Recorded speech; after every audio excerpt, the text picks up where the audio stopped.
આવી કોઈ બાબત થાય તો કાયદો શું કહે છે? ફોર્મ રદ કરવાની કાયદામાં જોગવાઈ નથી.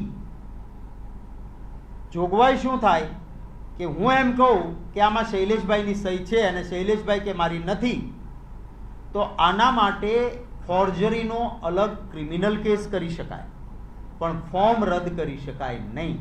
અને એટલા જ માટે વેરી રાઇટલી એન્ડ વાઇઝલી આ નિર્ણય વિધાનસભા વખતે કે ભાઈ એફિડેવિટ આવી છે, તમે કયો છો, પણ એના આધાર ઉપર ફોર્મ રદ થઈ શકે નહીં.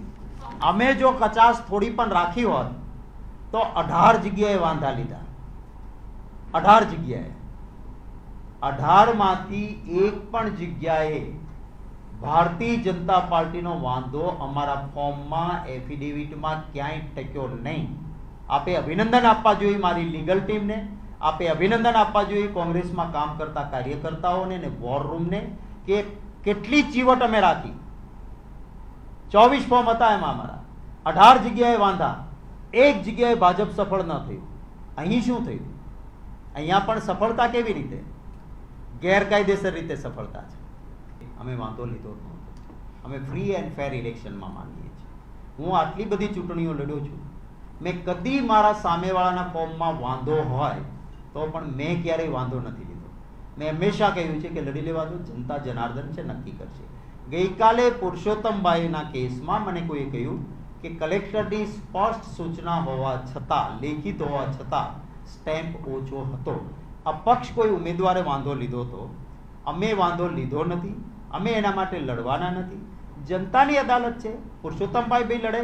પરેશભાઈ, કાલે જ મારે પરેશભાઈ સાથે વાત થઈ, પરેશભાઈ મને કહ્યું કે ના, આપણે આવી કોઈ લડત શક્તિથી કરવી નથી, જનતાના દરબારમાં છીએ, લોકોના વિશ્વાસે એમના ખોળામાં માથું મૂકીને લડવા આવ્યો છું. હારું કે જીતું, મારે ફોર્મ રદ કરાવીને જીતવું નથી. તો આ કોંગ્રેસનું કલ્ચર છે.